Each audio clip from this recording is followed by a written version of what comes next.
Okay. Chapter 136 of Tehillim, what's called the Hallel Hagadol, and we know it. Hodul Adonai Ki Tov, Ki Liolam Chasto.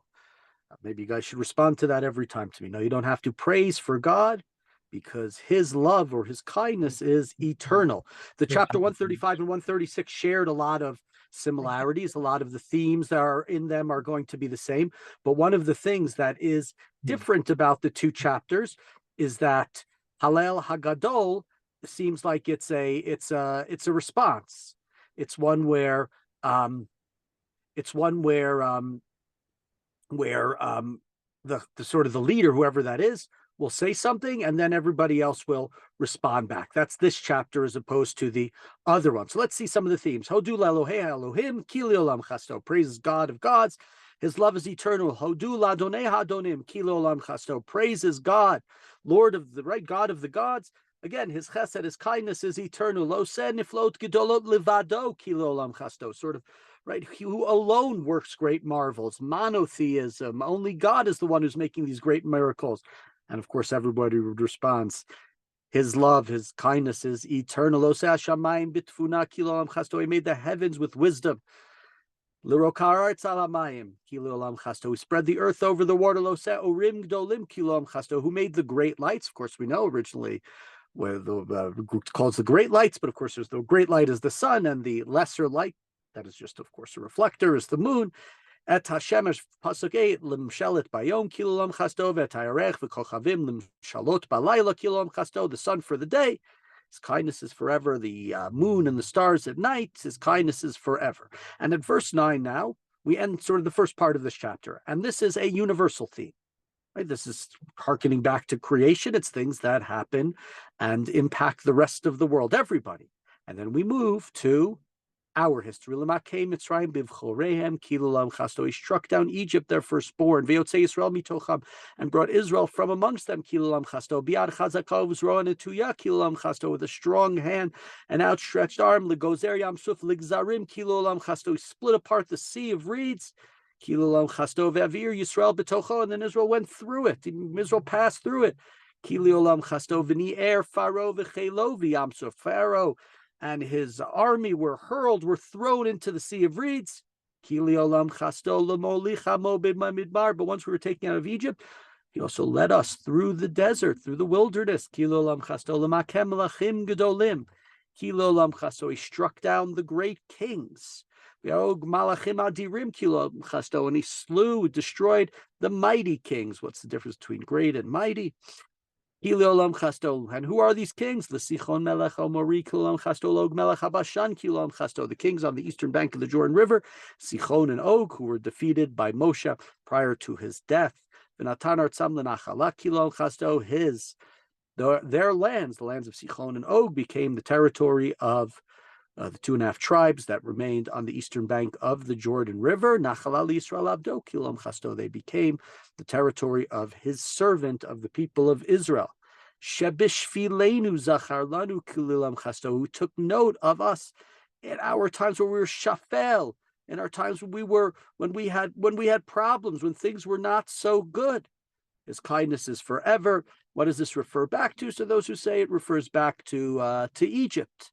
That's what this word refers to. V'yafkarenu mitzarenu kilam chasto, and rescued us from our enemies.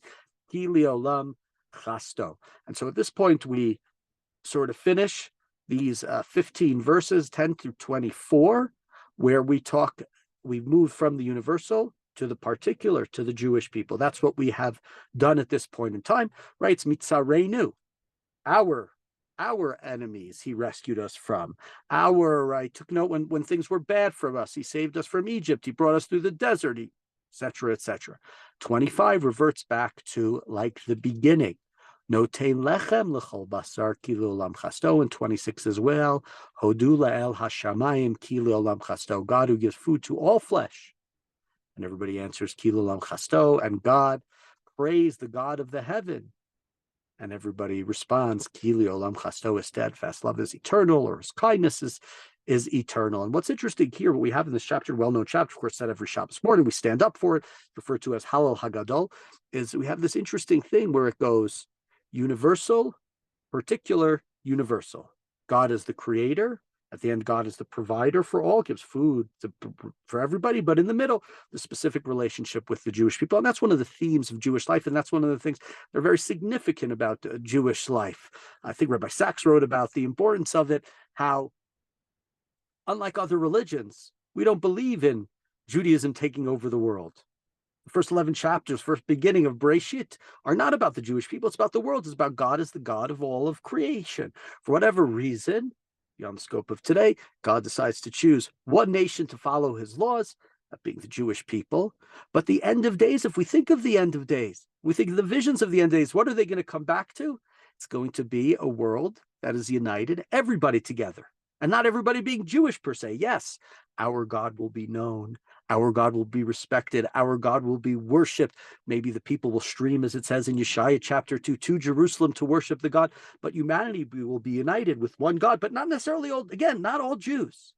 Judaism is a religion that begins with the universal. We have our story, the particular, but the end is going to again be a universal. And so this chapter very much reflects that idea: universal, particular, universal in the end. That's our religion, and that's something that I think is unique and significant and important to our people and our faith. A couple more things that are important. One more thing that's important as well. The rabbis say in the Gemara, they say, why is this called Hallel Hagadol?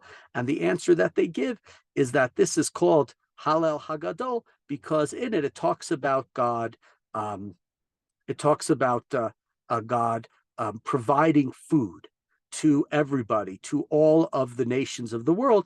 And that's why it is Hallel Hagadol, because God is notein lechem l'chol basar. So God's relationship is not only with the Jewish people, God's relationship is with the entirety of the world, all of creation, and it's done through it's done through God's kindness. And so God might be Hodu Le'el HaShamayim, God might be in the heavens, but God's greatness and God's kindness and the Olam Chasto is not reflected by how God is different and better than everybody else, and different categorically, but rather through providing sustenance, through providing things to people. Questions that's asked, why is it 26? And one of the answers that's given, Yud Kei Vav Kei, the gematria of God's name is 26, and perhaps part of what this chapter is, God created the world, but it's not through just God creating the world, it's God, the Yud Kei Vav Kei, the name that represents Hayavo, Vev, God's omnipresence, God that was in the past, in the present, in the future, that God, the idea of Kilo Olam Chasto will ultimately be revealed through the way God intervenes in this world, A, for the Jewish people, but B, also for the entirety of the world, providing food for not just the Jewish people, but for all of his creations, either way, that God created from the get-go and continues to provide to until we reach that messianic period that we await.